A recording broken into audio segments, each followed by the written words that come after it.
જો તમે પણ આ 5 સ્ટેપને ફોલો કરો છો તો તમને પણ સરકાર તરફથી મળતી હોમ લોનની સબસિડીનો પૂરેપૂરો લાભ મળી શકે છે. Step number 1, check the eligibility.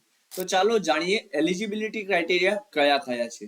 તમે જે મકાન લઈ રહ્યા છો તે તમારું પહેલું મકાન હોવું જોઈએ. એ મકાનમાં ભૂતકાળમાં કોઈ પણ જાતની સબસિડીનો લાભ મળેલો હોવો જોઈએ નહીં.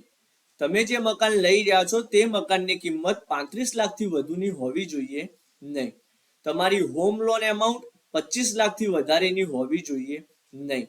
પરિવારની વાર્ષિક ઇન્કમ 9 લાખથી વધારેની હોવી જોઈએ નહીં. તમે જે મકાન લઈ રહ્યા છો તેમાં ભાગીદારીમાં મહિલાનું હોવું જરૂરી છે. તમે જે મકાન લઈ રહ્યા છો તેનો કાર્પેટ એરિયા 120 સ્ક્વેર મીટરથી વધારેનો હોવો જોઈએ નહીં. સ્ટેપ નંબર 2, તમારે કોઈ પણ બેંક કે એનબીએફસી માં લોન એપ્લાય કરવાની રહેશે અને ત્યાંથી તમારી લોનનું સેન્શન અને ડિસબર્સમેન્ટ લેવાનું રહેશે. સ્ટેપ નંબર 3, તમારે બેંકને ઇન્ફોર્મ કરવાનું રહેશે કે એ પ્રધાનમંત્રી આવાસ યોજના અર્બન 2.0 અંતર્ગત તમારી સબસિડીની પ્રોસેસ કરે.